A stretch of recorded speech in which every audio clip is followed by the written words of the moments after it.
Good evening, everyone, and I'd like to welcome you and call to order our Lucan Biddulph Council meeting for Tuesday, November the 2nd.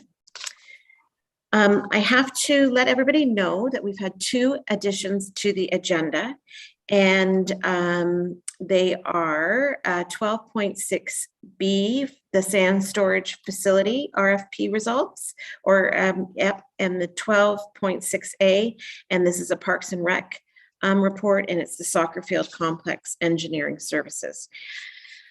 Is there any disclosure of pecuniary interest? Okay, seeing none. So what is community? There are many definitions, but I found this one and I felt that it summed it up. It's a group of people living together or in the same locality or who share interests for a common sense of identity. In Lucan Biddulph this past weekend, we saw a community lived out in real time. As has been reported in the media, our local elementary school is experiencing a COVID outbreak. To follow protocols, a large number of children had to isolate, and because of this, we're missing out on the festivities of Halloween. In true small town fashion, a mom thought about how to reach these kiddies so they would not feel left out. What an outpouring of support she received. The amount of candy that was donated was beyond her expectations, and distribution was not an issue as families volunteered to help with porch drop-offs. While it wasn't the same, it did provide for a memorable Halloween, one I'm sure kids and families will talk about for years to come. It also served as a valuable lesson to everyone about the importance of community and the sense of identity it builds. As I've highlighted many times over the last 18 months, we cannot let COVID and the pandemic overshadow the many other real health issues we may face. As we begin November, I want to highlight the important focus it has now come to represent. November, as we now know, has become the month to focus on men's health, both physical and mental. As the mother of 4 boys, now men, I am keenly aware of this focus. As I have mentioned many times during the stressful times we find ourselves living in, added attention to our mental health and well-being is paramount, especially for men. It seems there is added pressure for men to have it all together and all figured out. And quite often, the struggles with anxiety and depression are battled alone. As the mother of a son who struggles daily with depression, I implore you to reach out to the men in your life. Check in on them to ensure they are looking after their mental well-being. There are many resources available, both online, and now that we're getting back to a sense of normal, many of these resources will see you in person. And these resources are available through many organizations.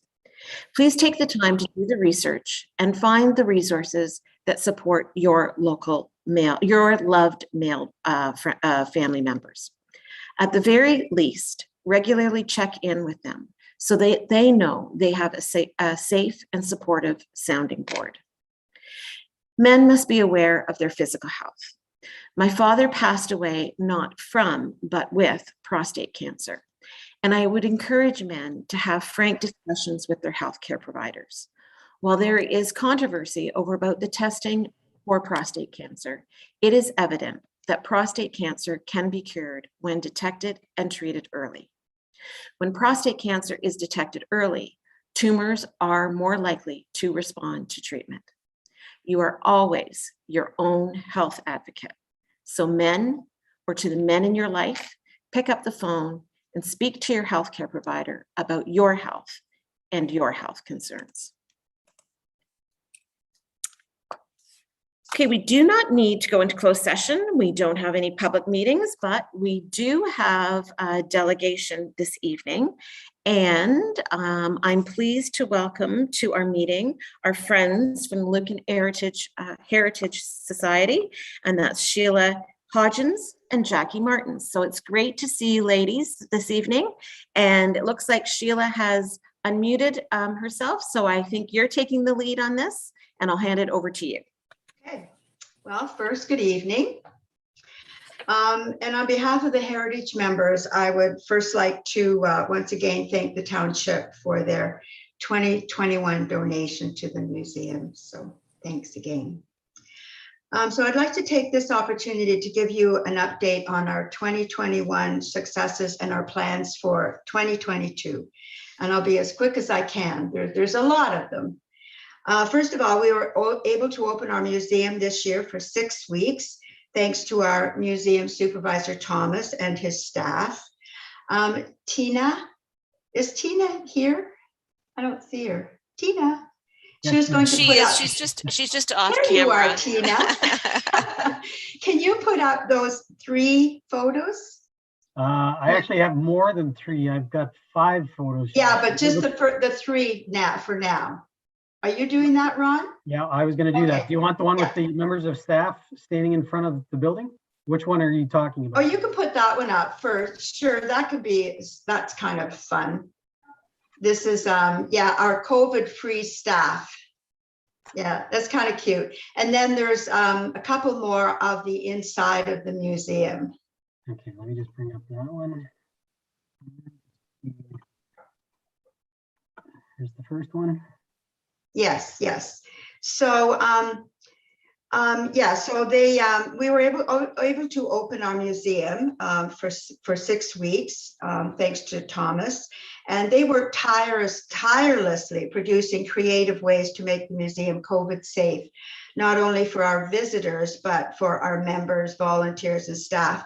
By using, as you can see here, you can show another one, Ron. There's lots of plexiglass, signage, and altering the floor plan route, all allowing our visitors to feel both safe and confident during the tour. So you can see lots of plexiglass there and arrows. And we also altered the whole floor plan route.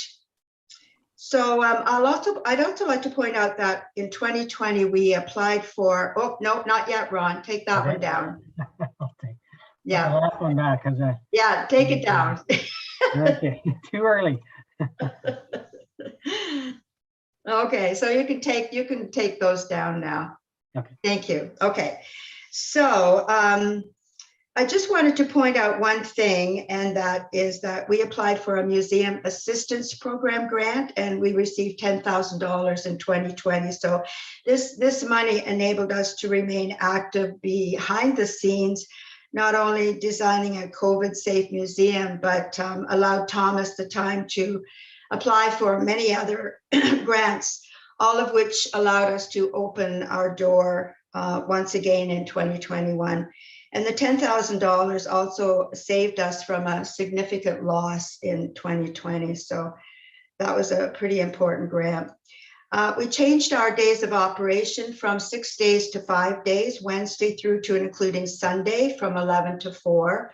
As our students are contracted to work 5 days per week, this change offered our supervisor easier staff scheduling and better staff coverage. We increased our admissions from $5 to $7. The number of visitors during this 6-week period was amazing at almost 500 visitors for a total of 3,517 in admissions. The gift shop took in a net profit of $3,270. So overall, 2021, I think, can be considered a pretty successful year during a pandemic. We are always looking at, so this one you can put up, Ron. I think there's 2 of them.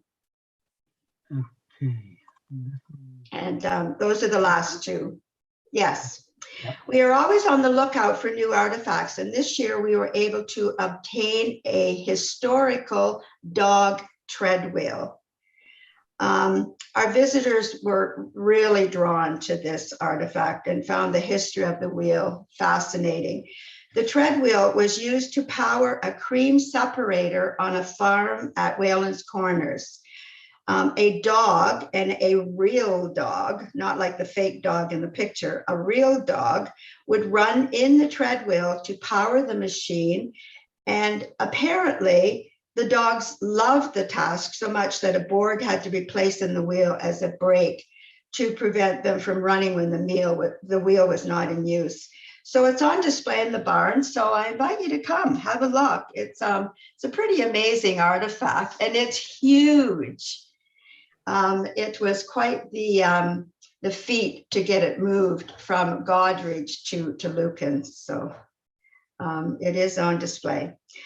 We were approved. You can take that down now, Ron. I don't know if there's a second one or not. Yeah, there's you can see the size of it. It's quite big, and you could just imagine a dog running inside that, the wheel going around and around, and they seem to love it. Anyway, going on, we were approved for 2 staff members under the job creation program, referred to as JCP. Our 2 JCP workers, Mark and Cameron, took on a major deaccession project, which entailed combing through our large collection of artifacts and archival documents to remove items that are in poor condition or do not meet our mandate as a museum. During their work term, they developed an online survey system. In normal times, our artifact committee meet on a regular basis to approve or disapprove new artifacts donated to the museum, or to make decisions on whether or not to deaccession certain artifacts that are currently in our collection. However, during COVID, it was difficult for our members, for the archival committee members, to meet. So the creation of this new online survey system has allowed the members to cast their votes from the safety and comfort of their homes. So that was, a really good thing that the JCP workers worked on.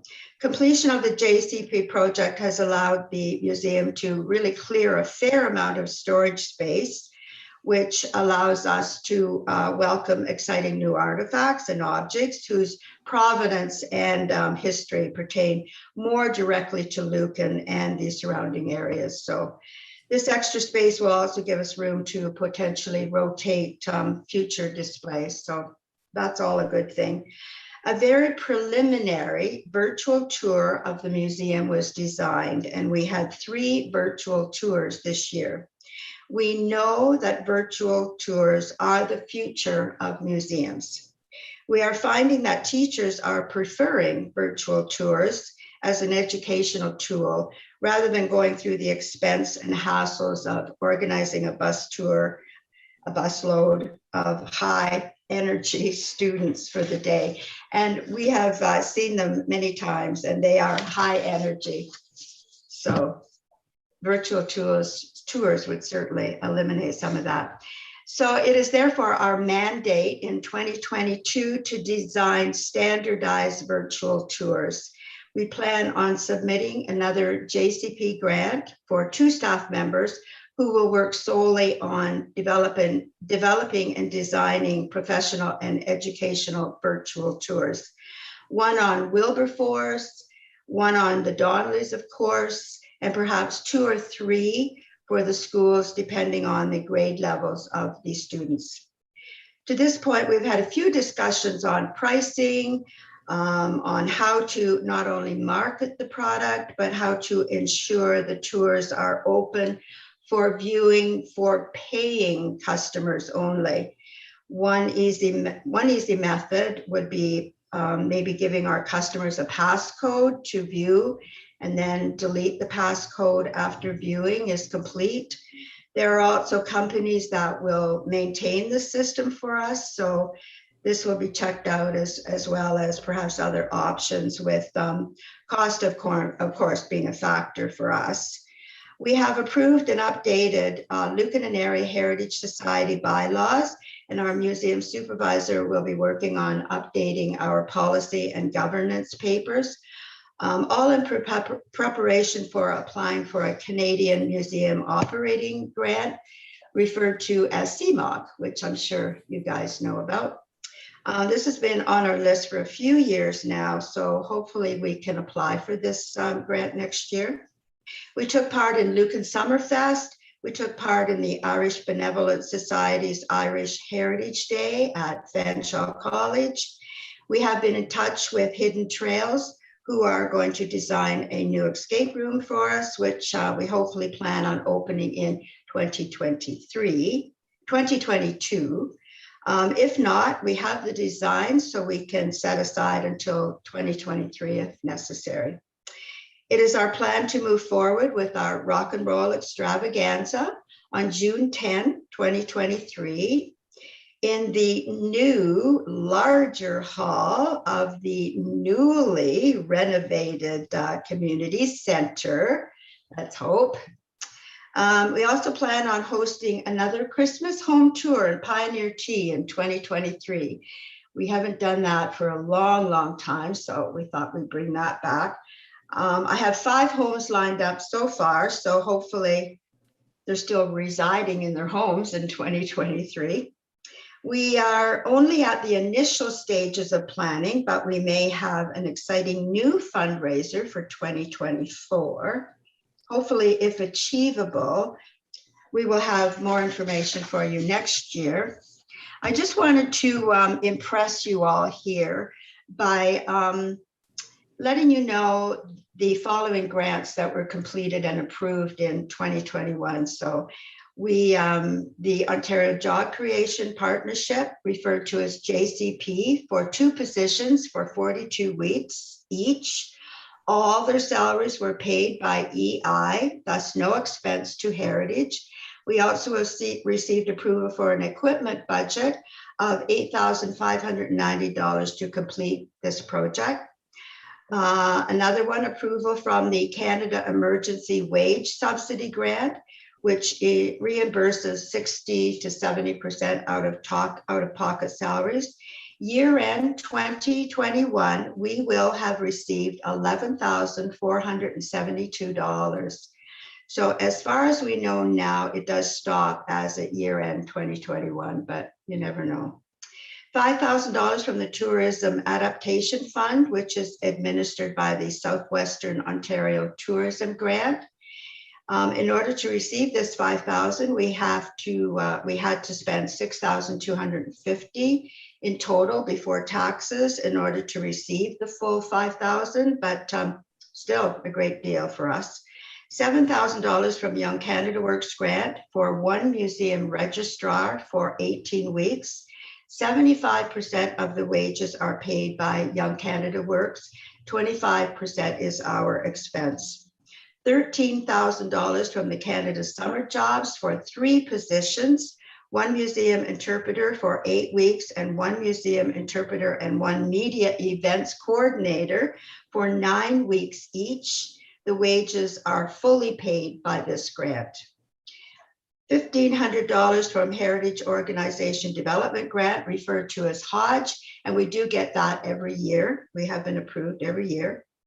$500 from TD, Canada Trust. Tom McLaughlin is a valued volunteer of the museum, and he spends many, many hours researching family history requests received through the museum network. And I might add, we receive many, many requests in a year. So because of these volunteer hours, Tom is able to submit a grant application to TD each year as a TD retiree. So as you can see, we spend a significant amount of time working on applications for grants. And I'm sure, as you all can appreciate, they can be stressful, are very time consuming, and a lot of work. We are lucky, or we're good at it. We have a very high success ratio for approvals, so that's good.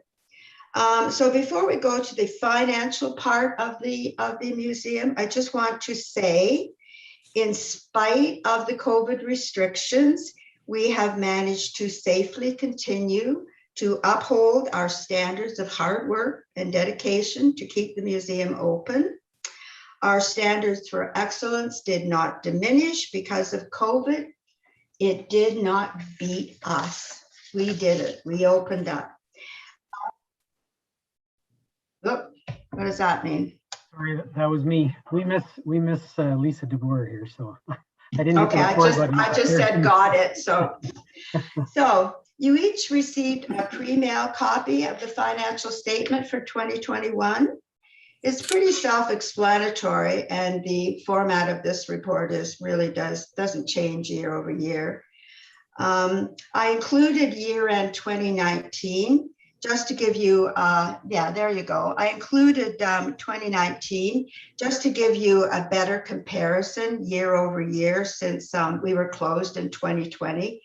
Basically in 2020, you can see we paid occupancy type expenses and wages along with some requested ticket refunds due to the cancellation of our rock and roll funding event.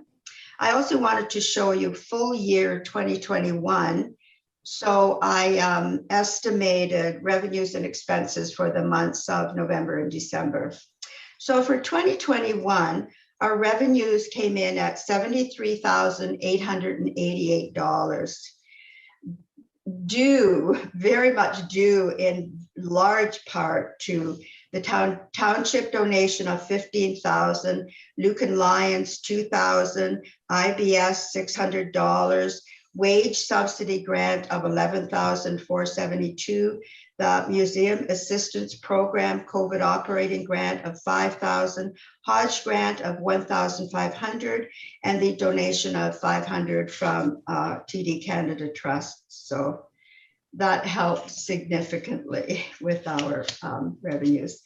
For 2021, so our expenses came in at $72,102. And as you can see, where I have highlighted on the report, almost $39,000 in wages were paid out and are included as an expense here. However, if you just glance up in revenue, just pull it up a little bit, Ron, you will see that we received revenue from the Canada Emergency Wage Subsidy COVID Grant, Canada Summer Job, and Young Canada Works. So making our 2021 net salaries $9,522. So good year for us, thanks to the many donations and grant money that we did receive. So our net profit, as you can see for the year 2021, was $1,786, but it could have been quite different if not for all the grants we applied for and received. And this is something we're pretty proud of during 2 difficult years with COVID. I don't know if you have any questions, feel free. Are you done, Sheila, or do you have more that? Yeah, and then, I'm done after that. Okay. Sure. If you don't have any questions, that's great. If you have any questions, that's good. Okay. Well, Yeah. thank you so much for that update, Sheila. We do appreciate hearing, and certainly you need to be congratulated on being able to be on the plus side at the end of your financial reporting. Just prior to going into the financial statement, you listed off all the grants. Yes. Are those grants you're approved for 2022 already? 2021. Yeah, I'm just giving you updates and our successes on 2021. No, Okay. that money has been spent. Okay. Oh, okay. So the one that you got from Southwestern Ontario Tourism, where does that show up in your financial statement?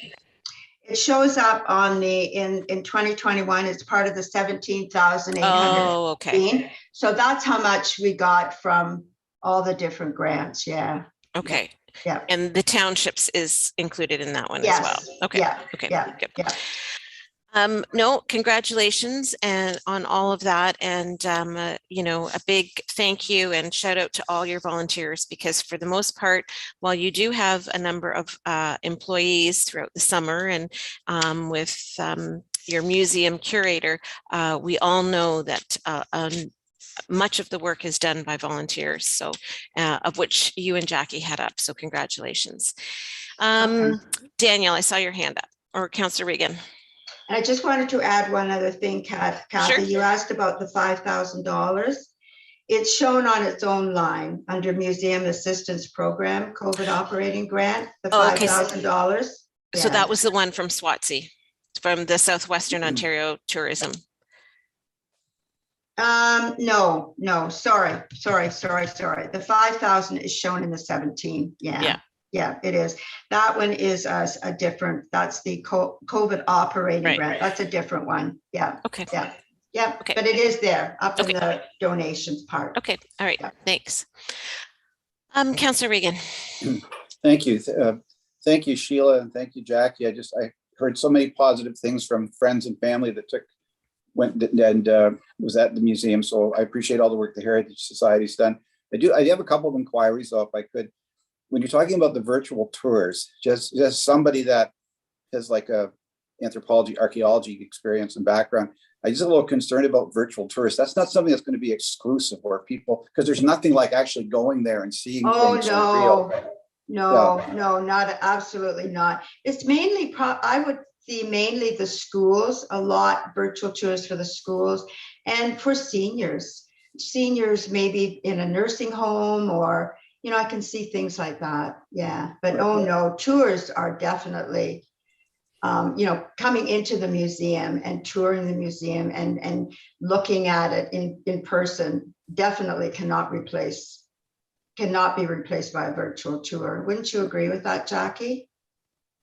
I do, but I know that we are not getting as many school tours anymore because of the cost of busing. Yeah, and that's and what the problems around busing, timelines and stuff like that. So in that case, I think that we'll be able to attract a broader, we can attract across the whole world as far as that goes, if they are interested in the Donnelly story. Or Toronto schools that, they're just too far away to do a bus tour or something like that. So for sure. Yeah, and it is the way of the future. Even Facebook have changed now and doing virtual. It's not called Facebook anymore now, is it? It's called something Metro or no, what is it called? Meta, I think. Mm-hmm. Okay, I actually had two other quick things. So you mentioned the Canadian Operation Grant. Is it being? I think if I heard that right, and it seems somewhat significant. I'm just wondering what that amount would be, if you know, and what the criteria is for that. Let's see, the Canada Emergency. No, which one was it again? I think it was just the Canada Operation Grant. CMOG? I think so. Community operating. Yes. Operating grant. Okay, sorry. Yeah, I missed it. And I think you guys probably get that too, do you, Ron? No, you don't. No, it's a Okay. museum. It's just a museum grant. But the Hodge grant is a more simplified one. The CMOG, you have to have quite a few things in place to apply for that. And part of it is that you have to have your collection documented, and they like to see that there's more items donated than on loan. You have to have all your policies and everything up to date. There's quite a substantial list. All your governance policies, yeah, there is. And the last few years, they haven't been taking any new, if you didn't get CMOG before, you couldn't apply for it again. So we have to send a letter to the government saying that we would like to apply for this. And so there's quite a few steps involved. Right. But it is a bigger grant. If we're successful, it's a bigger grant. So you wouldn't get Hodge and CMOG, you would get one or the other. But if we can start getting CMOG, that would be more beneficial. That would be better for us, yeah. It's more money. Okay. For sure. Right, and just really quickly, someone did ask about in the summer, and I should have brought it up sooner, but asked about the Lucan Biddulph, the walking tours, and I don't know if that's something that the Heritage Society does, but somebody had heard about walking tours, historic sites throughout the community, and I didn't know if that was something that the Heritage Society does, or if that's something that people were looking at. It was just an inquiry that I had from a resident is all. Yeah, we've done it a couple of times, and we did a sort of a walking tour in February. Right. For we have a booklet that is you can buy a booklet that is a walking tour of Lucan, and you can take that, but it's kind of outdated. And actually, Sheila, you probably don't even know about this, but Tom McLaughlin took it home with him the other day to kind of scribble through it and see if we can't get it updated. Yes, he did call me. Yeah. And add some additional, we don't have like the cannon in the Market Street Park isn't part of it, or stuff like that. So people do ask about that to see historic places. So that would be a good thing to update. Great, thank you. Thank you very much. I appreciate it. Thank you, Madam Mayor. Okay. Are there any other questions or comments for Sheila and Jackie while we've got them on here this evening? Okay, well, I thank you for listening. Okay. And it is our hope that council will once again consider donating to the museum in 2022.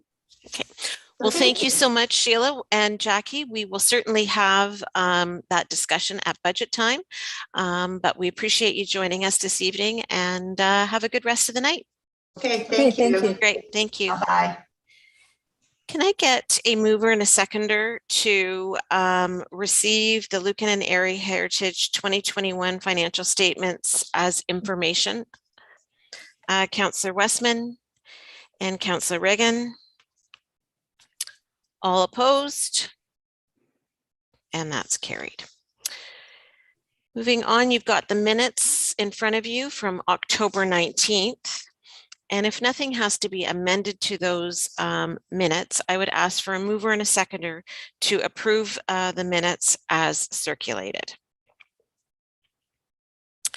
Councillor Reagan and Councillor Hodgins. All opposed? And that's carried. Business arising from the minutes, there isn't anything that's been updated or added to the list unless council saw something from our previous minutes that needed to be included. But I see Deputy Mayor Manders. You've got a comment or question? Yeah, shouldn't we be adding the animal control solution? January is not too far. I forget the resignation timing. I believe end of year. I know Ron had mentioned there's a solution they're going to work on, but it's going to be nice. I think we should follow that through to completion, maybe, but and put it on there. It's going to be pretty important. Councillor Ron. Through you, Madam Mayor. Yeah, we should add that to the list. So Tina, if you could add that to the list, just to keep that at the forefront for sure. Okay.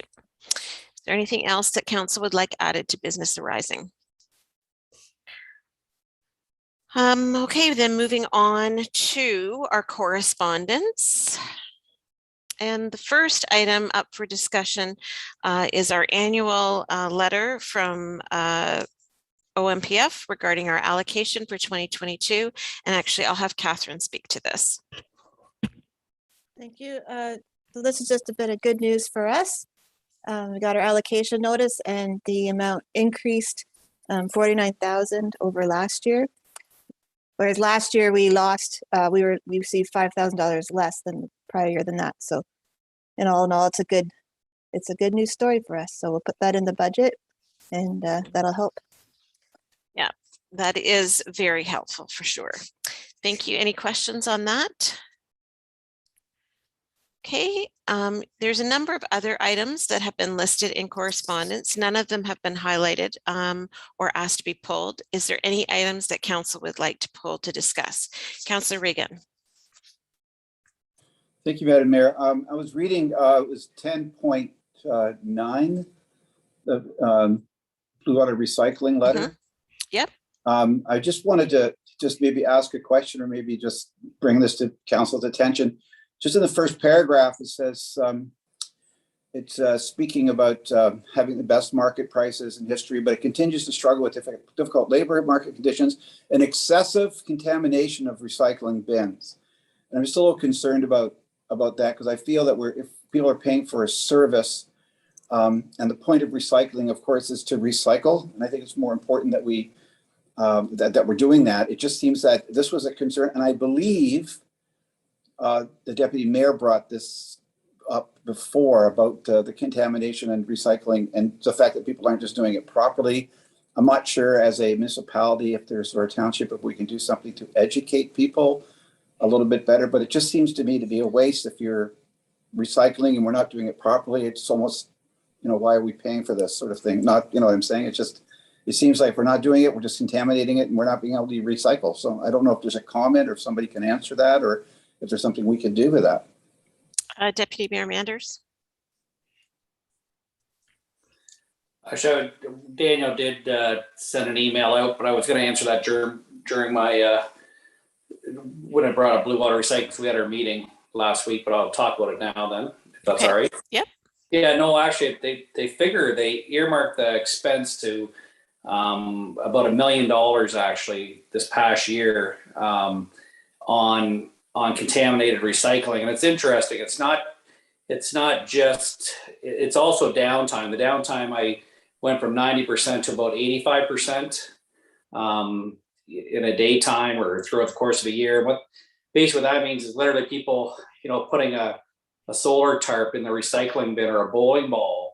And what happens is it wrecks the conveyor. It gets caught up in the conveyor, and then you've got the downtime and the expense of replacing equipment due to stuff that's not supposed to go into the recycling bin and causing damage. So you've got, which isn't contamination, but it's people are putting things in recycling that's actually causing damage to the equipment. So that's part of the expense. The other thing too, which is interesting, it was brought up that they feel with everyone working from home, they're finding that the garbage bins are getting fuller. And unfortunately, people are transitioning the garbage into the recycling because there's more people at home this past year working from home. And so there's more waste. And as their waste bin fills up, unfortunately, then they're putting it into the garbage, which then again causes the product to be contaminated. Leaves, for instance, against good paper that could be recycled is contaminated and then thrown out. Coffee cups, the blue mass are a big problem too, getting caught up in equipment and that should be going in the garbage. So I think I brought it up to council. I didn't bring it up at our board meeting. I talked to Francis today about it actually, and to Daniel's point, is there maybe something we can do? Francis liked the idea. I'm going to bring it up at the next board meeting, and that is, it seems like everyone's adapting and knows how to use a QR code pretty easy nowadays. And it would be putting a QR code at the bottom of the lid or the top of every lid. And that way you can go right to website. Everyone has a phone. If somebody truly wants to know what's recycled or not, it'd just be an easy thing to check, or even have an information, top 5 things that are causing contamination. But right now I would say it's the coffee cup, leaves, waste going into the recycling because the waste containers are full, and also product that's causing damage to the equipment. So that's it in a nutshell. Some of it's common sense. It wouldn't matter what you did. You're going to get that, but definitely we need to improve on the education and get better at it. But I do think the QR code might not be a bad idea, but anyways, it'd be an expensive one to try. So Thank you, that's- Deputy Mayor. Thank you. I think Thank to you, that Madam Mayor. point, I think when we discussed it before, one of the issues was from municipality to municipality, from recycler to recycler, they could be picking up different materials. So what's recyclable in our communities that are members of Blue Water may not be recyclable in another community. And if you're just moving, there's no consistency, and that can, because you pointed out the coffee cups, and that's a huge one, because in some municipalities they can be collected, right? So, Yeah, no, exactly. Yeah. okay, I'm sure you'll keep us updated on that. Thank you for that. Were there any other items that council wanted to discuss in correspondence? Okay, seeing none, then I would ask for a mover and a seconder to accept our correspondence items for information, please. Deputy Mayor Manders and Councillor Hodgins. All opposed? And that's carried. Moving into committee reports. Deputy Mayor Manders, I suppose you don't have much more to offer from that? Okay. CEDC, we did have a meeting last week, but with Lisa on holidays, she has not gotten her, she did not get the minutes updated, so that will be brought forward at our next meeting. Nothing from Lake Huron. Fire boards. Ron? Madam Mayor, tentative dates for the Lucan Biddulph Fire Area Board is 4:30 on Thursday, November 11th, which I believe is next Thursday. And then the Biddulph Blanchard Fire Board tentative date is the Wednesday, the 24th of November at 6:30. Okay. ABC and Upper Thames, Councillor Westman, anything? Yeah, actually quite a bit. We have had some budget discussions And there's a lot of things to talk about. We're looking at a number of options to be able to kind of curb our deficit a little bit and keep things in line for spending. We've discussed looking at using reserves and liquidating some surplus land that we have. We currently hold quite a lot of farmland and some rental properties, which we've been discussing for a while about liquidating. And the value of that land is over $9 million. So that'll certainly be something to look at in the year or two to come as we are able to liquidate that. Like all the municipalities, we're in budget time, and we're working on finding those efficiencies that'll help us along. We're also, we have implemented a vaccine mandate for our staff, and we're just in the process of kind of figuring out what that looks like. And that's obviously something we want to tread lightly with and make sure we get right. So that's basically the gist of it. I mean, there's some numbers that'll be coming as the budgets firm up, and municipalities will be getting their opportunity to have staff come out and speak at meetings and talk about budgets and levies and things like that. So that's what we're doing. Okay, thank you, Councillor Westman. Any questions for Alex on any of those, ABC or Upper Thames? Okay, anything from Parks and Recreation Committee? Through you, Madam Mayor, currently nothing at this time.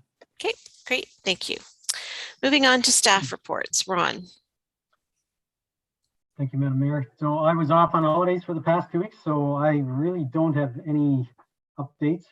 So the only thing I can say is we did have a tabletop emergency exercise the Friday before I left on holidays. It was quite an interesting one.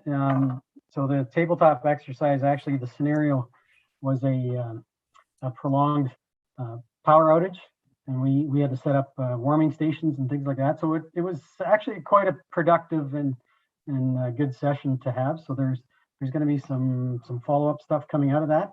We do have another emergency management meeting, the last one of the year, coming up. I believe it's the 26th of this month. So, and that, Madam Mayor, is, I believe, the only item I did have. Okay. Any questions for Ron? Okay. Tina, do you have anything? I don't. Thank you, Madam Mayor. Okay. Well, tonight we're actually joined by Arnie Marsman, our Chief Building Official, and he's got his third quarter building summary report to present to us. So Arnie, thank you for joining us. It's great to see you, and I'll turn it over to you.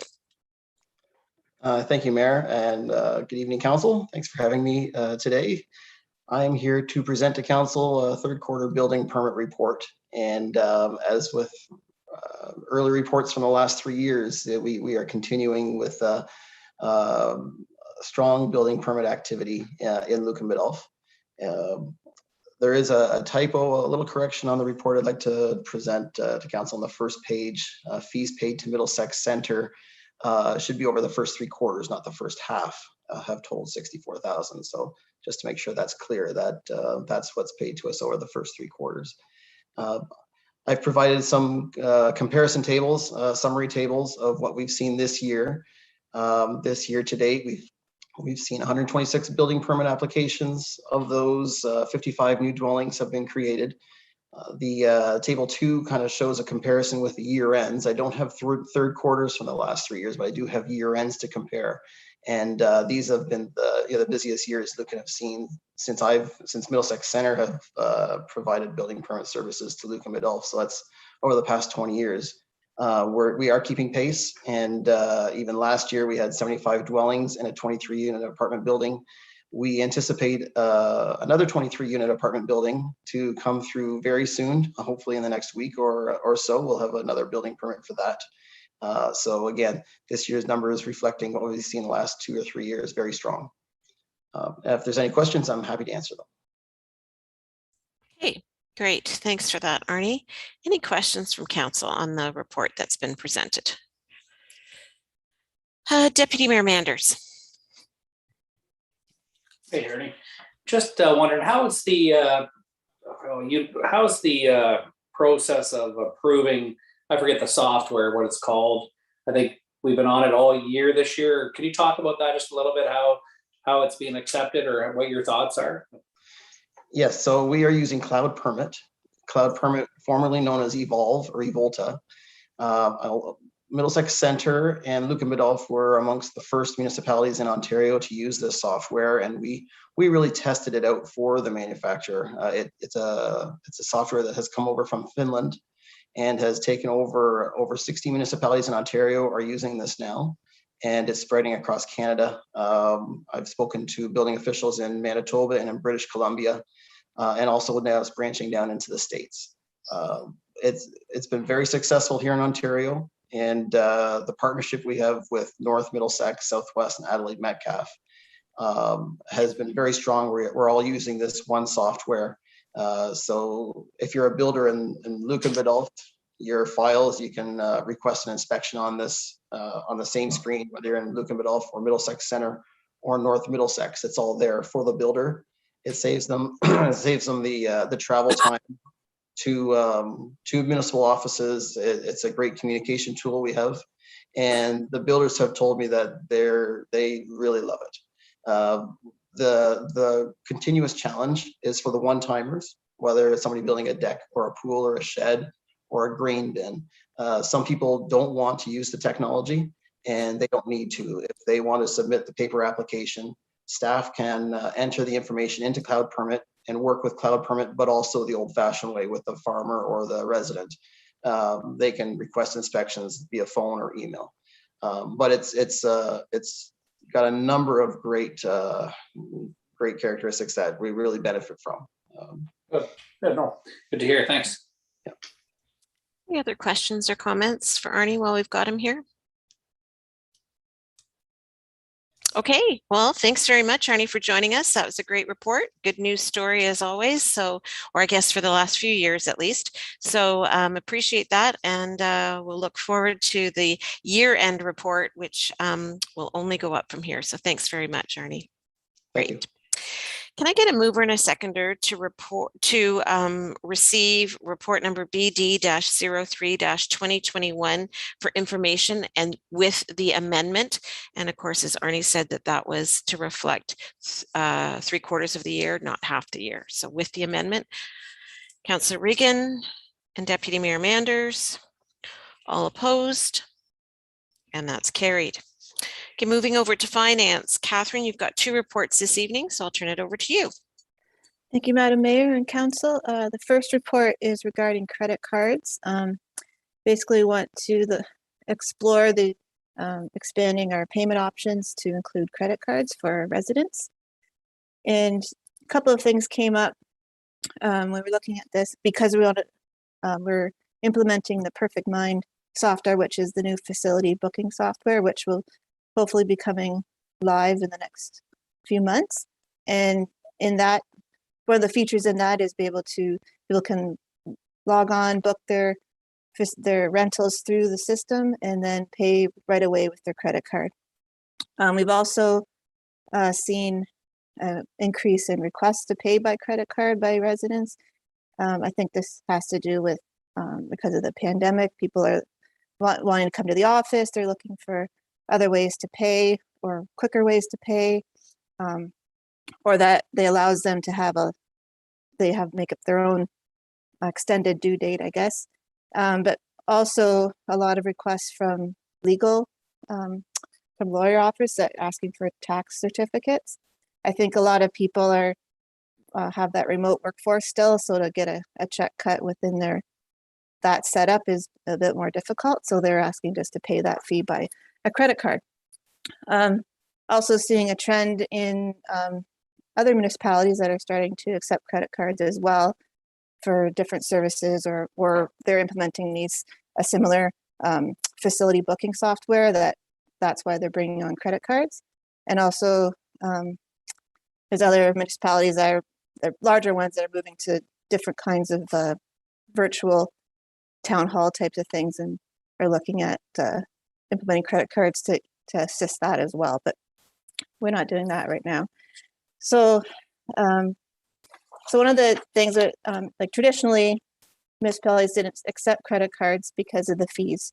Of course, credit cards, because they have point systems, and if they have the card with you or over the phone, there's definitely lots of fees because someone has to make some money there. So with our current setup with our debit machines, we have Moneris. So I looked into with Moneris about extending that to credit cards, and they came back with information about what the fees would be. For Visa and MasterCard, they could range between 1.7% to 2.5% of the transaction value. And that really depends on what kind of card is being used, whether there's a simple card. So the lower rate would be someone to show up with a simple card, they don't have points or rewards or anything like that, and they're doing it in person. If it's a credit card taken over the phone, then that's there's an increased risk for that, so therefore the fee is larger. Or if there's a lot of rewards or benefits to the consumer, then that's why the fee goes up as well. Also, because of the fees, municipalities wouldn't accept credit card payments for things like utilities and property tax because of not only the value of those payments, but also the volume. You'd have if a lot of people wanted to pay by credit card, it would increase the fees to municipality. And I'm not sure that we can pass that on to the consumer. Based on legislation and agreements with credit card companies. So that's why a lot of municipalities have shied away with that. So, but there is some new technology in the last few years and more come to light this year about using a third-party payment provider for credit cards. And that would be a no cost to the municipality. If someone wanted to pay with credit card, it would do like going into a link, and then they would see that that's going to be like whatever the 2% or 2.5%, then that, say like a Pay Simply or Paymentus, those are two of the ones that I've discovered so far that would offer that kind of service. And we would just get our full payment that we expected, but we wouldn't have any fees associated with that. So I've got some other ways of or reasons to have credit card payments. The more electronic payments, the more you can get away from accepting cash or checks. It's a bit more secure payment method as well. And among other things that I have written in the report. So I did put some ideas down. If council would like us to start accepting credit cards as a form of payment, I would suggest we go with the Moneris for payments that people can make at the township office or at the community center, or through our Perfect Mind software. The Perfect Mind software is compatible with Moneris. It's one of the 4 or 5 they have on their list. So usually what's compatible with Perfect Mind are like your debit card provider. So that's why Moneris is on the list, and we wouldn't want to extend and choose a new one. We could use one for debit and it worked quite well. But I would suggest if we did that, we would keep it for small dollar value things or convenience for like those $10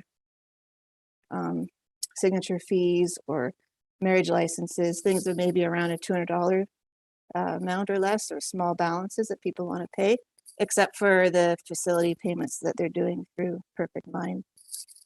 And if we'd like to extend credit card payments for utilities and property tax and even bigger building permits, then I'd just like direction from council to further explore the use of that third-party payment provider, get more information and see which one would work best for us, if that's what we choose to do.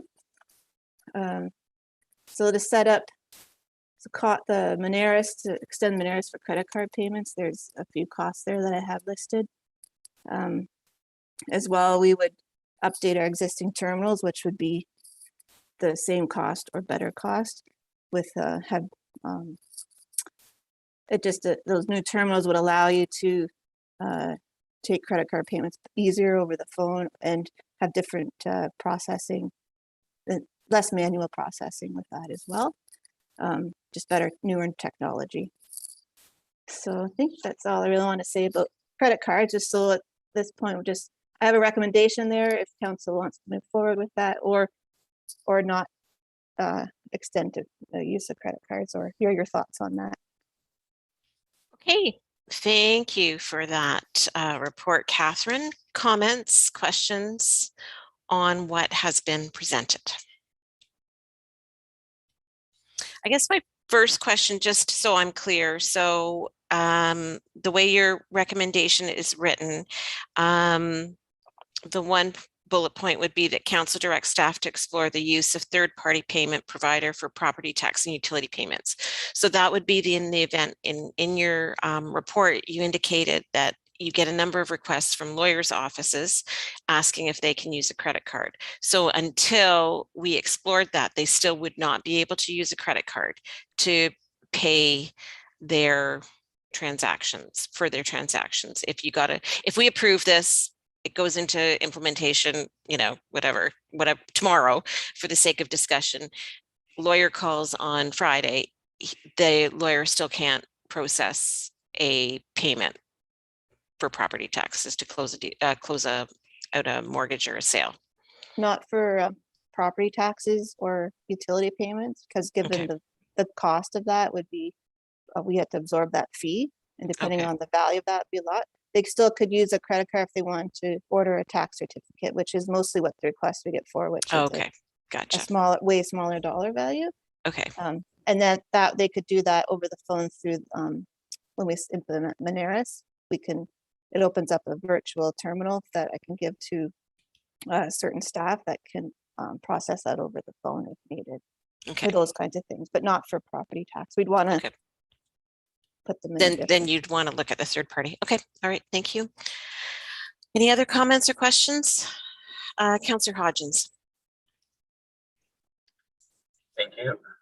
With respect to the second recommendation, credit card payments through Moneris for, those smaller payments of less than $200, I think you said in your report. Do we have a sense of what the overall cost impact? I'm not sure what the cumulative cost would be, or how many of those transactions we process in a typical year.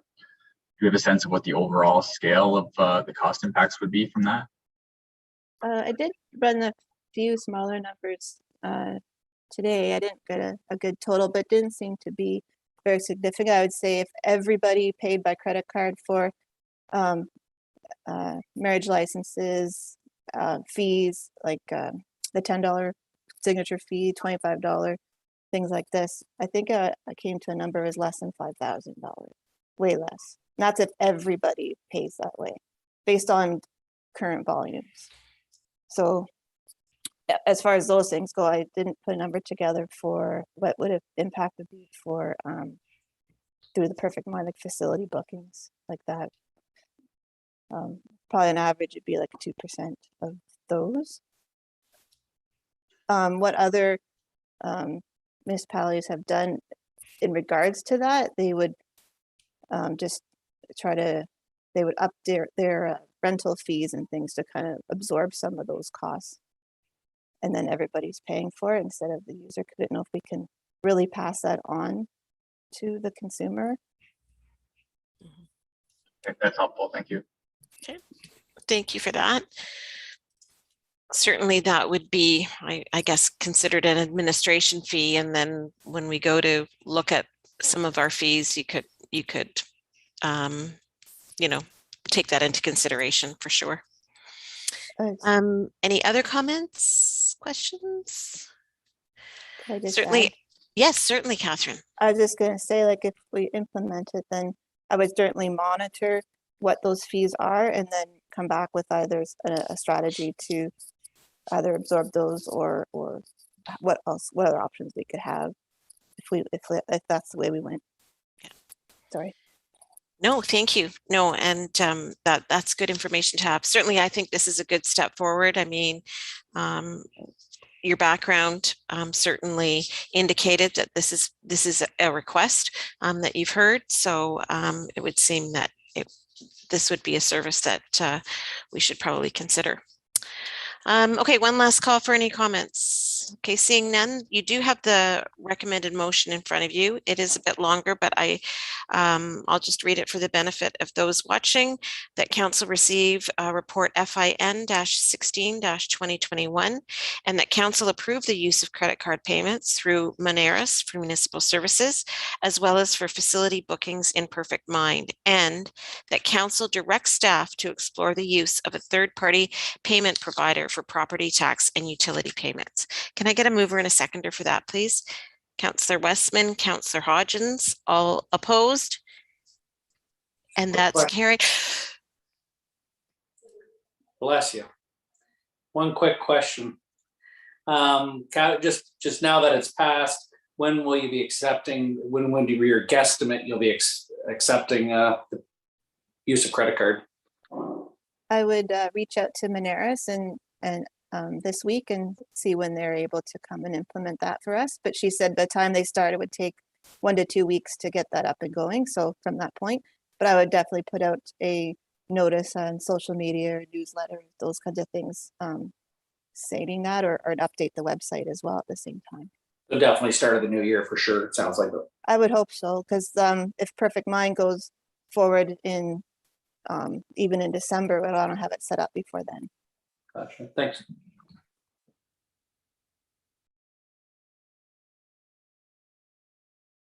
Thank you for the bless you, Deputy Mayor Manders. No, you're looking after me. All right, and Catherine, on to your next report. Thank you. My next report is regarding a budget software called Questica. I'm bringing this forward now rather than at the capital meeting, just because there's a timeline on the expiry on the quote that we received. So currently what we do with budget, we pull information from Keystone and create a spreadsheet and work with that amongst all the department heads and staff. And as well, I create one for calculating all the personnel costs and time and all those and benefits and things like that. And of course, with using manual things, there's room for error. Also, we were given grant money to review our procedures and find ways to modernize and become more digital. And that was the grants that we received in 2019. And earlier this year, we allocated up to $30,000 of that fund for a budget software solution. So Questica is something that a lot of local municipalities are using, as you can see in the report that they gave us. So it just seems to, so with that, if we're using the same program as our neighbors, we have that also, like if we have help close by and people actually using the system. And that's kind of support, which is always helpful when you're implementing a new system like this. And in this, there's many modules in the Questica budget. What it would be, it's a more of a cloud-based system where you can access it from anywhere with an internet connection. So if you're working remotely, or if you're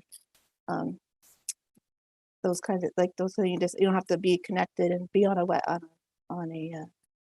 Excel spreadsheet.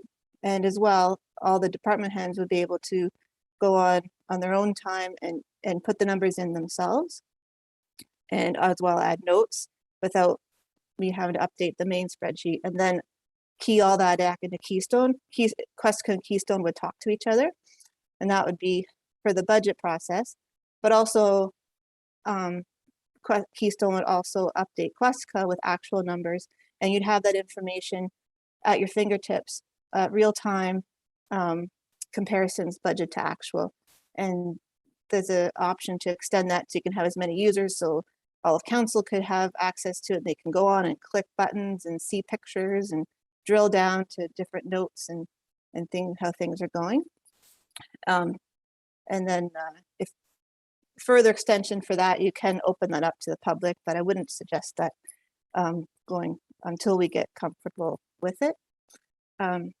So that's, I think, in a nutshell. The first year, I would suggest it would be covered by the modernization fund, and then after that, we'd have to incorporate that into the operating budget for that, and I have the costs listed there. And they gave us two options, a 5-year or a 7-year. I would suggest going with the 5-year, just there doesn't much of a difference between 5 and the 7 years, so I didn't want to commit us for 7 if there's talk down the road of having a new ERP that may have some functionality like this in it, but we don't know the future. But it seems to be something that municipalities are finding benefit from in saving time, making things more efficient, which is the goal of that modernization funding that we received. This is one way that we can use it. So that's all I have to say, I think. Thank you. Thank you, Catherine. The county uses Questica.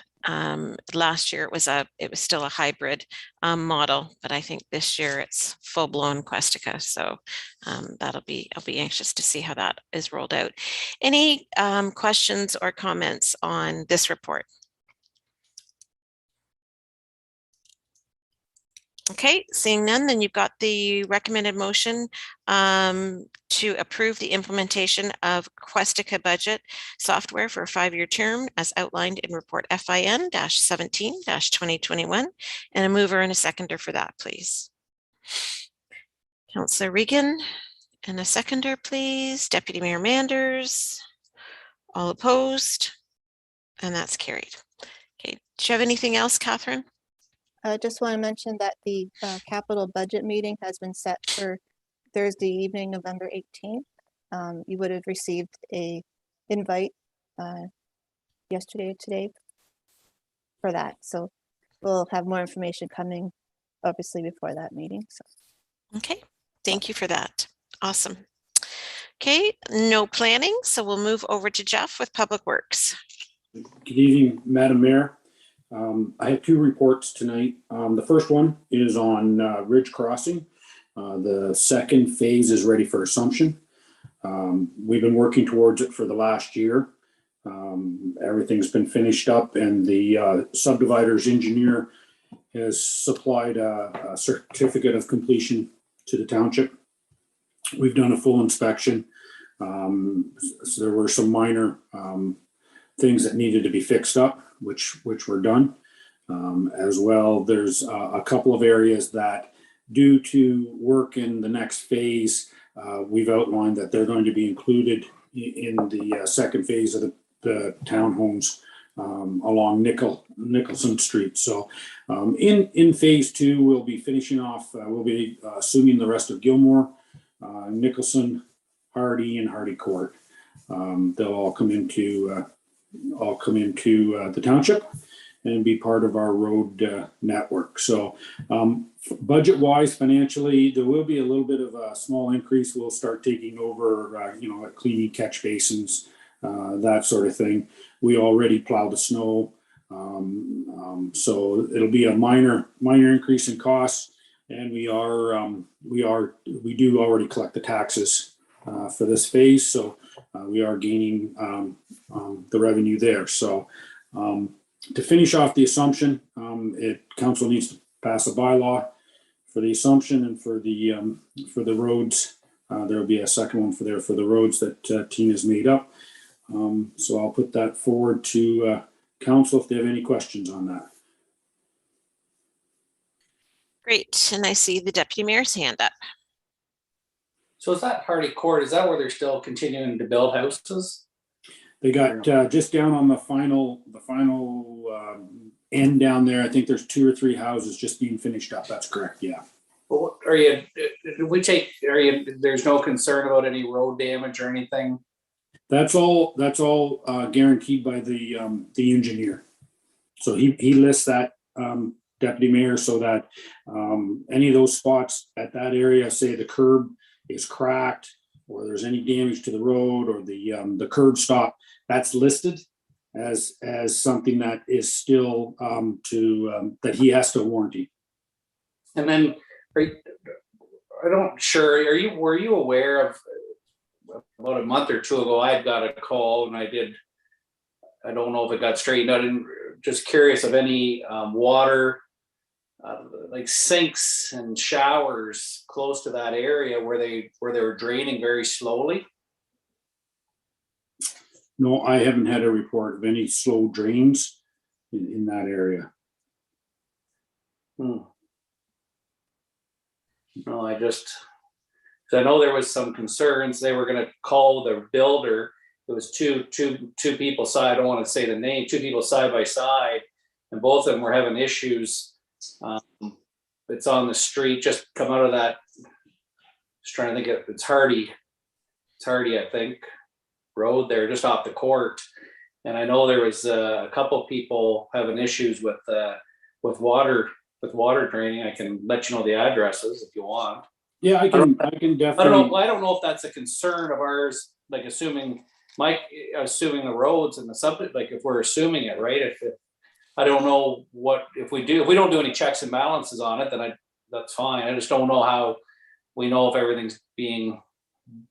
Well, part of it is what we have in place is the engineer guarantees, so that through the inspections and that sort of thing, he actually through his designation and his he has to provide that to us. So not only do we hold a security, we also hold when we go through this. So we get everything cameraed and we get inspections done. But at the same time, we don't perform a lot of the inspections. The engineer working for the subdivider does the inspections. So he certifies those inspections. So when we get a sign off on that stuff, it's his professionalism kind of on the line is where I'm going with that. As well, we're not assuming everything on private property. We're just assuming, yeah, we're just assuming the road and that sort of thing. So the infrastructure in the road. Madam Mayor, if I can clarify, so the process is the developer's engineer goes around and certifies that everything's done according to the plans. Then our engineer steps in and double checks it. So there's really two sets of engineers that have had eyes on it. And then there's a holdback that we continue to hold during the warranty period as well. So there's, we still have some money as holdback. Jeff, how long is that warranty period? The warranty period's up. Well, this is the end of the warranty period. Yeah, the warranty period started a year ago. Okay. So this process has been in play for about a year now. Well, I'll have this person call you tomorrow just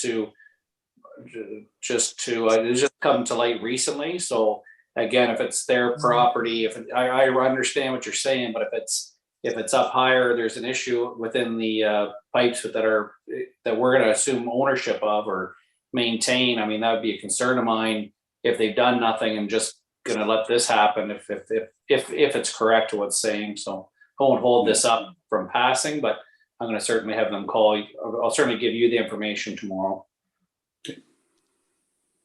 Okay. Right. Any other questions or comments on this? Okay, so there is the motion to receive the Public Works Report 22-2021 for information and that the implementing bylaws be approved and adopted. A mover and a seconder for that, please. Councillor Hodgins and Councillor Westman. All opposed? And that's carried. Okay, next one, Jeff.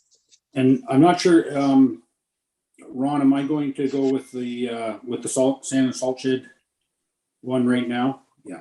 Okay, so we'll move to, and I apologize, this one, I wanted this one in the agenda. But as we were going through some of the information in the RFP, we wanted to make sure we had everything right before I brought it to council, which we worked over kind of the weekend and into Monday to make sure everything was correct with this. So as council is aware, in the spring, we talked about moving forward with a sand and salt shed for the municipality. Where the plan was to go out to RFP this year, get the engineering in place so that we could build the sand and salt shed for next year, and then we'll move into it in the fall of 2022. In the process, we did an RFP up, and we sent it out to 7 companies directly, as well as we posted it on our website. We received 2 submissions, one from Brightspan Building Systems and one from Van Boxmeer Construction. Brightspan does build sand storage facilities across Ontario. They have a long list of municipalities they've installed these at, including the Middlesex County and the City of London. And of course, Van Boxmeer is in our municipality, and they actually did our work on the Public Works Garage. So both were good companies. When we evaluated everything in place, there was, we had to compare a little bit with a steel truss fiber covered building from Brightspan and more of a steel covered wood frame structure from Van Boxmeer. And it's when talking with the road supervisor, we both believe that the difference in price, we would recommend going with the Brightspan Building Systems project for the cost difference. I think it seems to be the appropriate one. So that's been brought through. If council has any questions, I think, I should talk about the budget. I know Deputy Mayor had asked me about this before. The sand salt shed is in the development charges. The coverage is 27% development, and the rest will have to be funded. And we would propose that we fund it through the building reserve fund that we have in place. Thank you, Jeff. Questions on this? Okay, seeing none, then the motion is in front of you to accept the request for proposal from Brightspan Building Systems with regards to the salt and sand storage building. A mover and a seconder for this, please. Councillor Regan and Councillor Westman. All opposed? And that's carried. Did you have anything else, Jeff? Yes, Madam Mayor. So a few things. The first, and we're going to do a public kind of campaign. Obviously, it's November 1st, and we want to just let everybody know that parking overnight on the streets, you'll now be ticketed. And I believe it's from 3 a.m. to 6 a.m. And our parking officer will start to go out. He'll start issuing warning tickets and start looking around town, and then he will be bringing forward the tickets shortly.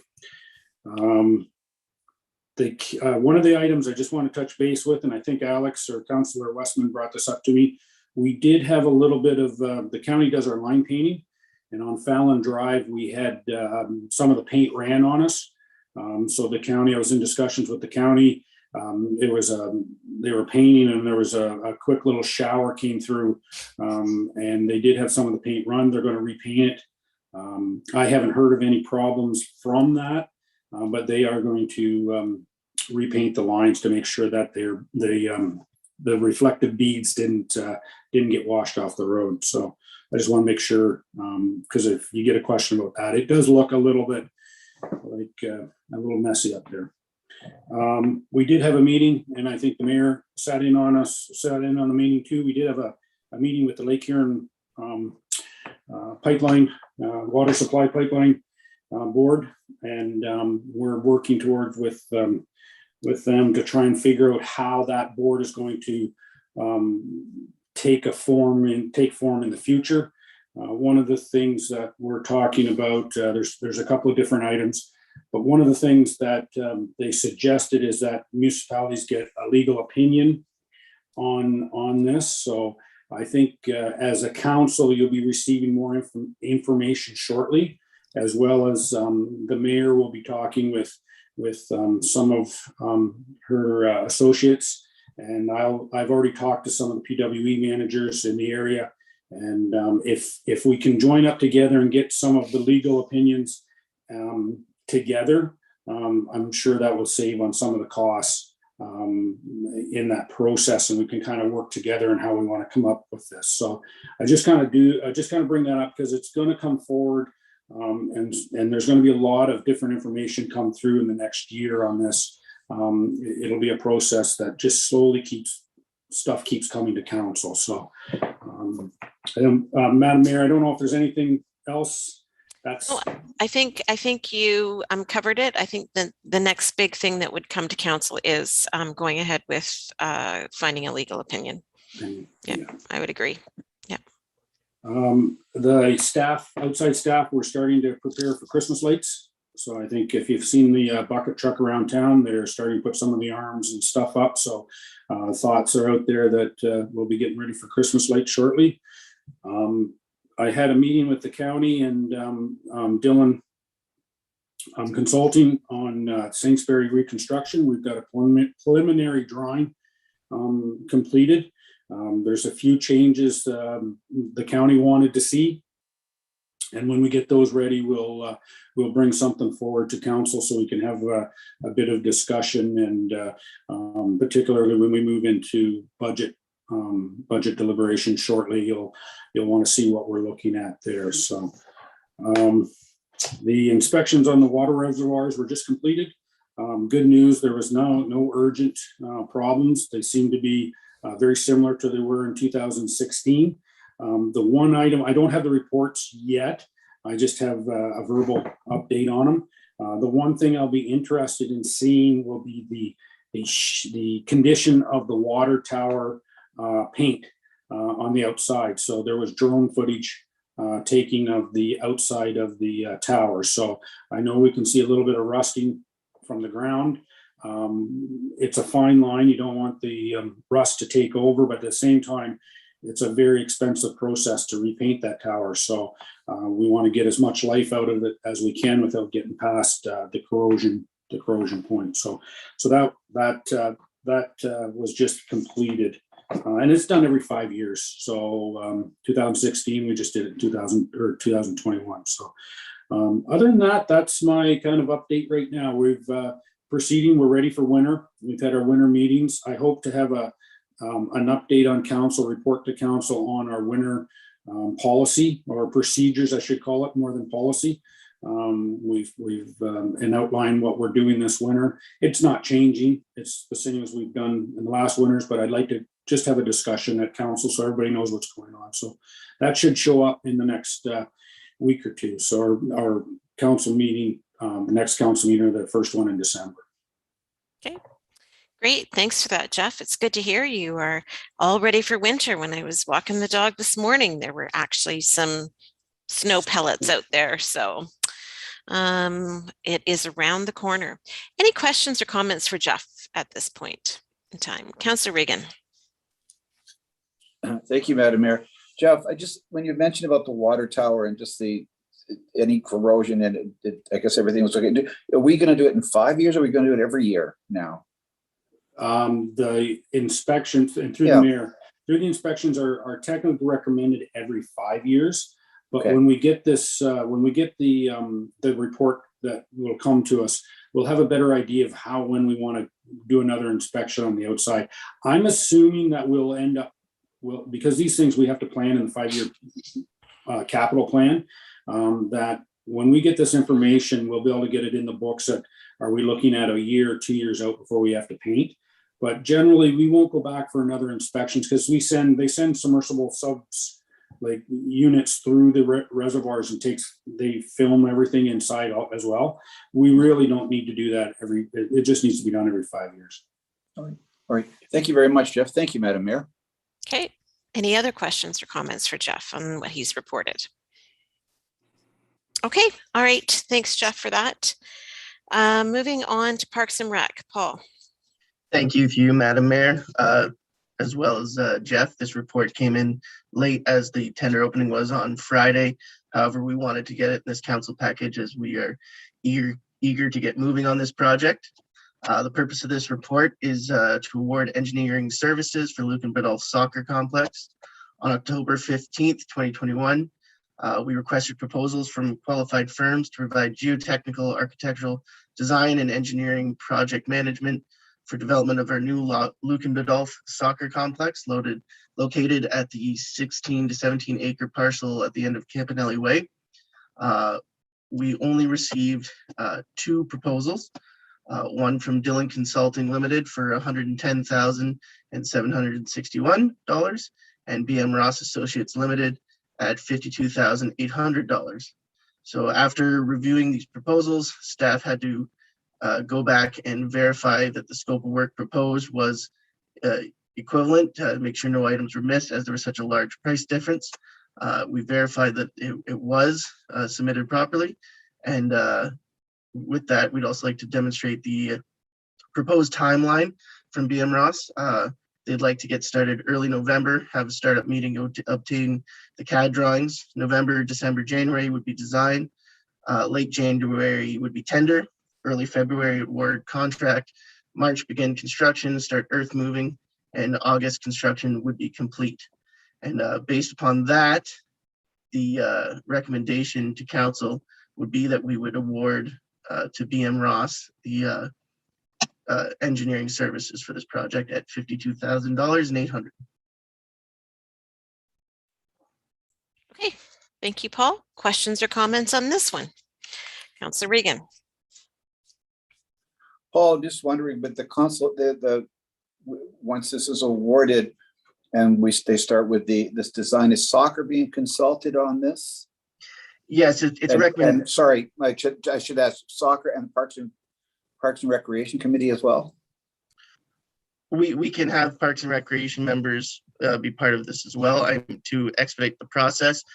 Soccer would be invited to the meetings with the engineers because they need to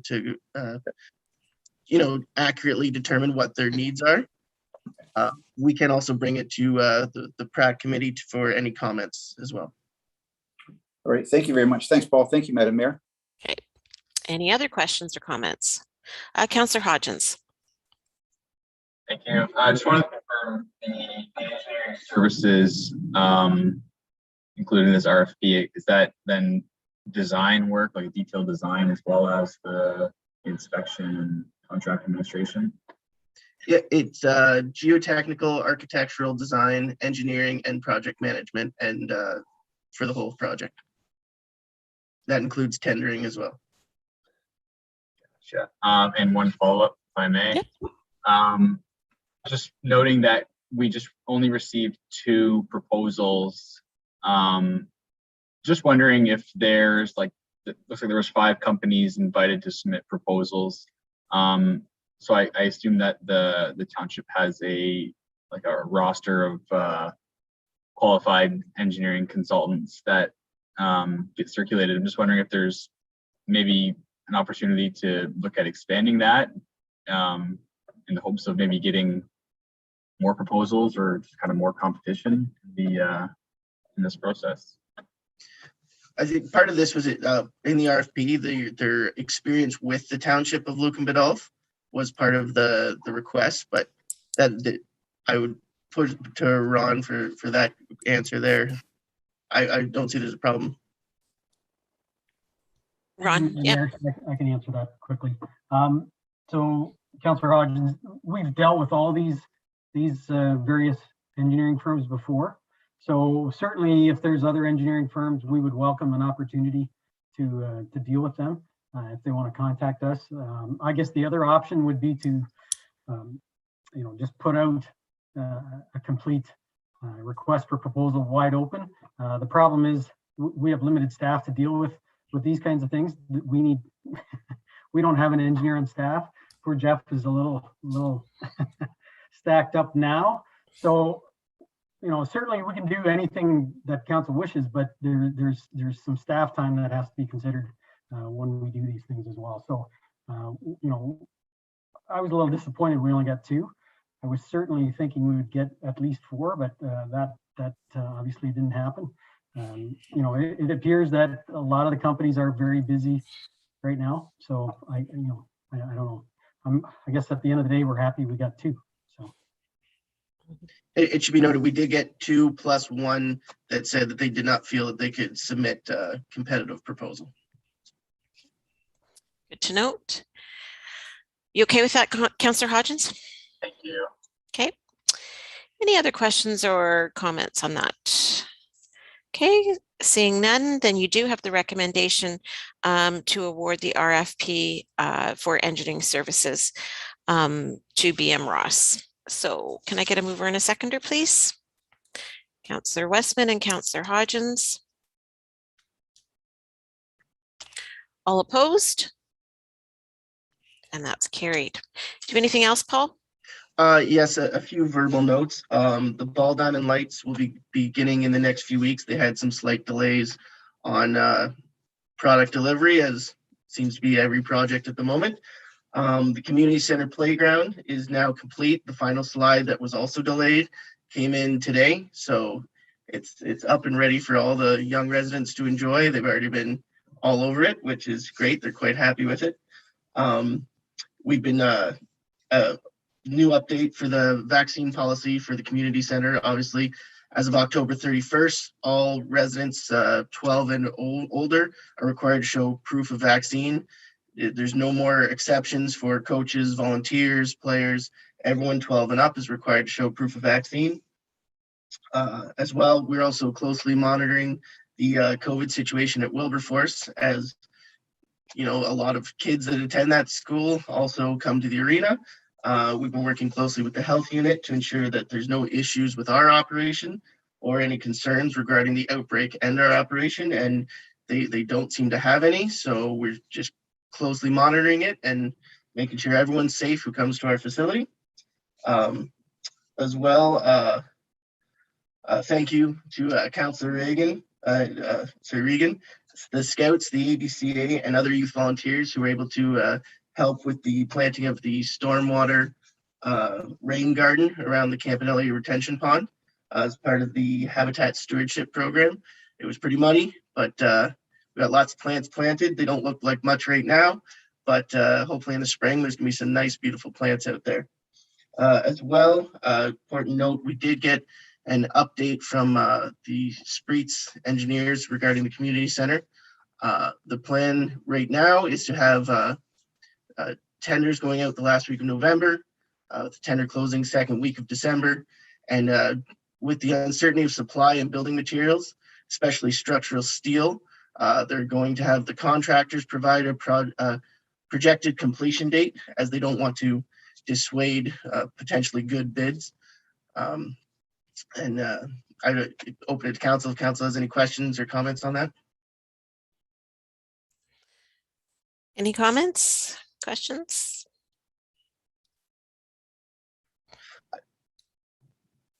I do think it's important to note too, for council, that it doesn't seem to be just our project. The ICIP grants, every grant we've received for ICIP has continuously been postponing the deadlines for reporting. So I can assume that this is going on in every municipality for every project right now, and everyone seems to be delayed, but hopefully we're getting moving fast on this, and we're going to get everything going soon. Okay, thank you. Any other, is that it, Paul, then, for your? Yeah. Okay. Any other any questions or comments for Paul on anything that he's reported on this evening? Deputy Mayor Manders. Sorry, I can wait till councillor comments or now. It's not what he reported. Now. It's fine. It's fine. I just wanted to talk now about, I'm not sure where we'll fit in with the pool next year if the thoughts are not to open it due to the construction. being heavily in that area.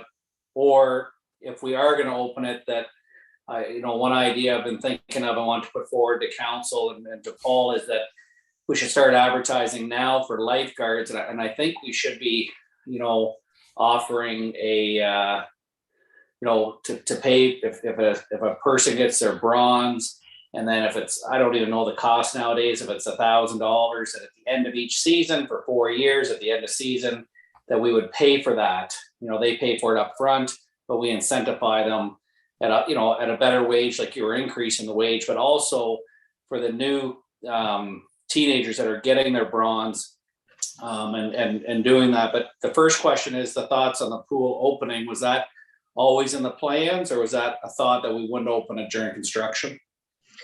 I think really with that, until we know construction dates, that's right on the top of my list to discuss at our first construction meeting, because I would like to know what the state of the area would be like and what its effect could possibly be on the pool and safety around the area. I think if we can open it, ideally, we've been 2 seasons without, I would very much be in favor of doing that. I really like to see it happen. So I think we'd really like to explore our options that we can open it safely while the construction's going on, so it's not negatively impacted. As for your idea with the incentive, I think that's a great idea. But I wouldn't do for Bronze Cross, it would be for the NLS, correct? The Whatever it is, or whatever. Yeah, I don't know. I think that's a great idea, and I think I want to get advertising right away, like tomorrow if we can, but I'd like to know more with construction when we have that first meeting, just kind of see where we'll be at before we start, hanging the carrot out there for the horse and then pulling it away. I don't want to dissuade the youth. What would be your guesstimate of that first meeting? Pardon? What would be your guess of the month and day of that first meeting? Your best guess, you have to guess, won't hold you to it. If the tender closes in December, I would assume it would be a week or 2 after it's awarded. Okay, so really January, good, yeah. So by January, I think we should have a good discussion then right away in January of, depending on your information you find. Unfortunately, one thing, COVID has created a lot of excuses for things that have been done, but I'm certainly not in favor of opening the pool in an unsafe manner because we had to close because of COVID. Certainly if it's, I look at the plans there and it just seems like a lot of dirty activity in that area. And again, it is unfortunate it's been closed due to COVID, but that is not reasons to be reckless and unsafe neither. So just a comment. Thanks. No, and thank you, Deputy Mayor. I completely agree. I think my main 2 concerns are safety first, and second, damage to the pool itself, the filter system, that extra dust and dirt flying around. We don't want to cause more money to be spent. So I totally agree. Any other comments or questions for Paul? Okay, thank you, Paul. Moving on to economic development. Lisa DeBoer is on holidays this week. She has submitted 2 reports. The first one I will speak to, and it's with regards to the streetscape improvement strategy and accessibility audit. So I think everybody, I'm going to pull this up, sorry. I think everybody is familiar with when we went through the CIP program. One of the programs that was highlighted was doing a kind of an audit of our streetscape and our accessibility. And of course, getting the audit together will then would be able to provide us with the background to come up with a streetscape plan, and then it could feed into some of those CIP grants for accessibility. So of course, the first thing to do is to get that audit done, and you'll recall that Lisa a few weeks ago requested that the RFP go out, and so it has been sent out. This is the result from it. They did get a one proposal back in, and that was from the same company actually that we worked with for the CIP. The budget for that is being proposed is $26,391. It would come out of the CIP budget that we've put aside for that. And you'll see that obviously the recommendation is to go ahead with that proposal. If there's any questions, I can try to answer them. I know Ron can try to answer them as well. Councillor Hodgins. Just a quick question, and I guess seeing that the company Republic Urbanism is out of Montreal, just wondering for the accessibility audit, like, can we confirm with them that they will be coming down to Lucan to walk the site? Because I just kind of thought it was a bit vague in the proposal. Well, I know that they have a local connection and are very familiar with our community. I know when we were going through the CIP program, I believe that there was a face-to-face or process. I believe there was a face-to-face at one point. I think that they do have offices not only in Montreal, but like Ottawa and Toronto. Ron, I don't see that as an issue, them coming, but that's not something that I can answer whether or not that's been negotiated. Yeah, and I'm sorry, I'm with the mayor. I don't specifically, I'm not able to answer that question. I don't know, but Paul Hicks, certainly with his experience, he's a familiar face. He was with Strathroy Caradoc for quite a while there. He knows this area. I don't know whether he still has family in this area or whether that's a big issue, but I suspect, I don't know how you do an accessibility audit without actually physically coming down. So I would think that's the part, but you know, I can't say for certain. Okay. Any other questions? Okay, so the recommended motion is that we accept the request for proposal from Public Urbanism for the streetscape improvement strategy and accessibility audit. A mover and a seconder for that, please. Councillor Regan and Deputy Mayor Manders. All opposed? And that's carried. The second report that we've got is a request for a storage shed, and I think that Catherine was going to speak to this request. Thank you. I will try to do that. Looks like, as you know, over the past few years, the EDC has put on a number of events or taken on new initiatives for different projects for economic development. And with that, there's a lot of decorations and materials and whatnot that needs a place to be stored. Because right now it's overwhelming the offices and also placed within the public workshop and looks like at the community center as well. So just be a good, I think, spot. What she's proposing is getting a own little storage area of our own, so we're not overlapping and taking up space that's used by other departments. Also for safety with as well, because you can see it's piled up in the office. I can attest to that. So I think, which isn't fine. I mean, it's all nice stuff, and it's good we can use it year after year after year, which is economical. So there's some options I think she's looking at with staff that range in price and looking at things like a shipping container, a sea can that may not look as nice, up to a picture that she has in the report there, which is a nicer looking storage shed.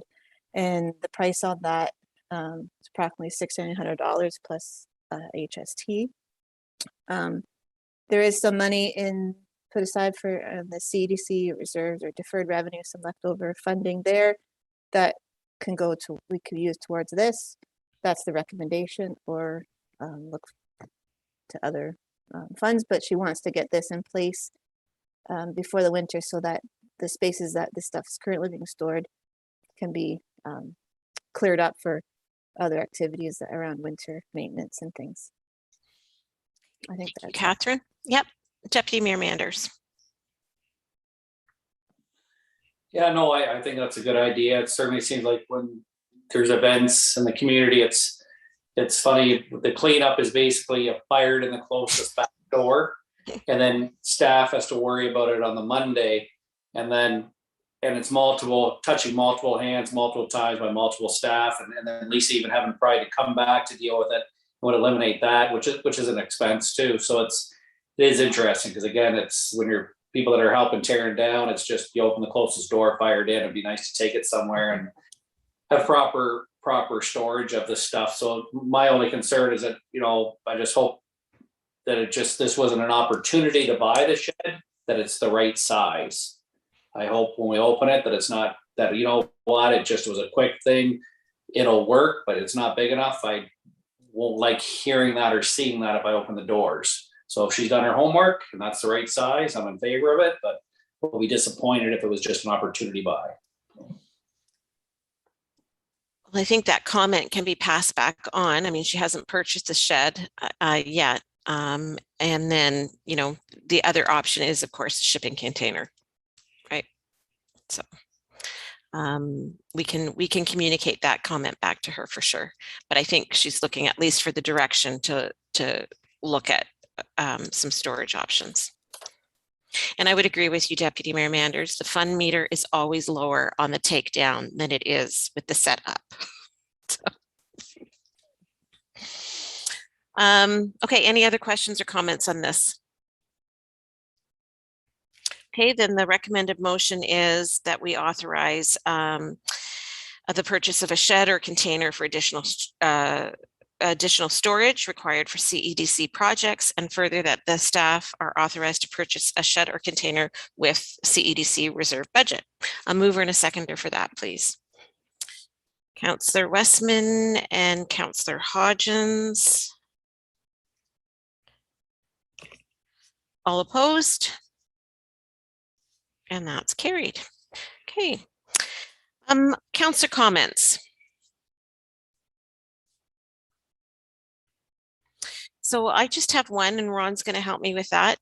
Today, I think council's familiar that the last number of years, Invest in Middlesex has had a campaign that they've called Thank You for Your Business, and where they've highlighted businesses throughout Middlesex County. And it's usually one business from each of the member municipalities or partner municipalities of the county. And so today those videos were launched. I unfortunately was not able to attend the launch. I was involved in another event, but I do have the video to share from the business that was highlighted from Lucan Biddulph. And if Ron can figure out how to share his screen, he's going to play the video.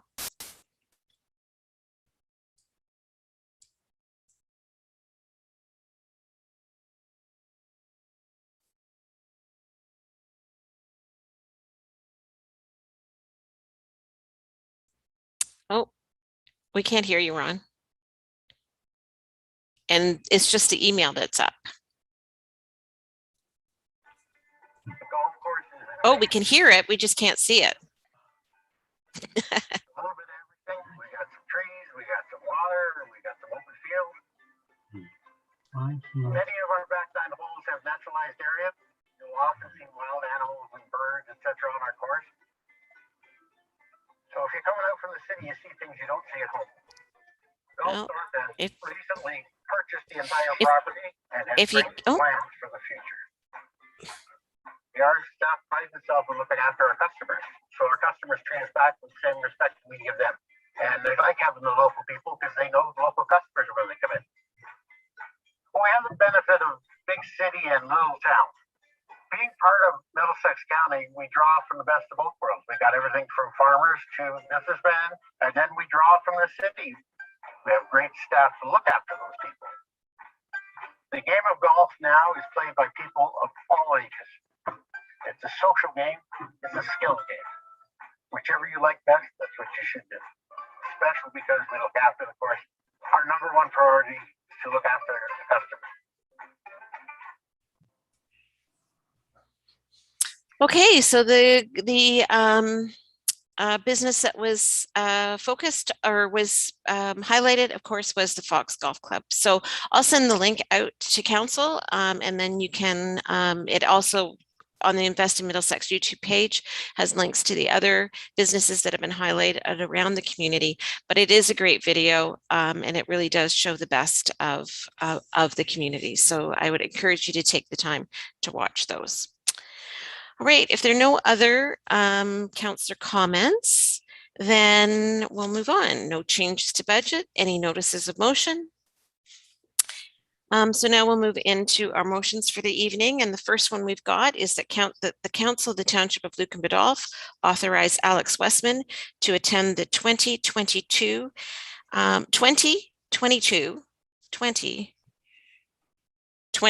right? That's right. OGRA conference in Toronto from February 27th to March 2nd at a cost of $700 plus HST. And if I can get a mover and a seconder for that, please. Councillor Hodgins and Councillor Regan, all opposed, and that's carried.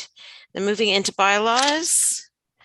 So we've got bylaw 72-2021, and that's to accept and assume the ownership of the work on registered plan 33M-739, namely phase 2 of the Ridge Crossing subdivision, and bylaw 73-2021 to dedicate reserve blocks 105, 106, 107, 108, 109 on plan 33M-739 as a public highway to be known as part of Nicholson Street and Miller Drive. And bylaw 74-2021 to adopt and confirm all actions and proceedings of the Council of the Township of Lucan Biddulph at the council meeting held on November 2nd. So that if no one cares to speak to these bylaws, and that's 72-2021 through 74-2021, inclusive, on their first, second, and third reading, that they be considered to have been read a first time and passed, read a second time and passed, read a third time and passed. Can I get a mover and a seconder for that, please? Councillor Westman, Deputy Mayor Manders, all opposed?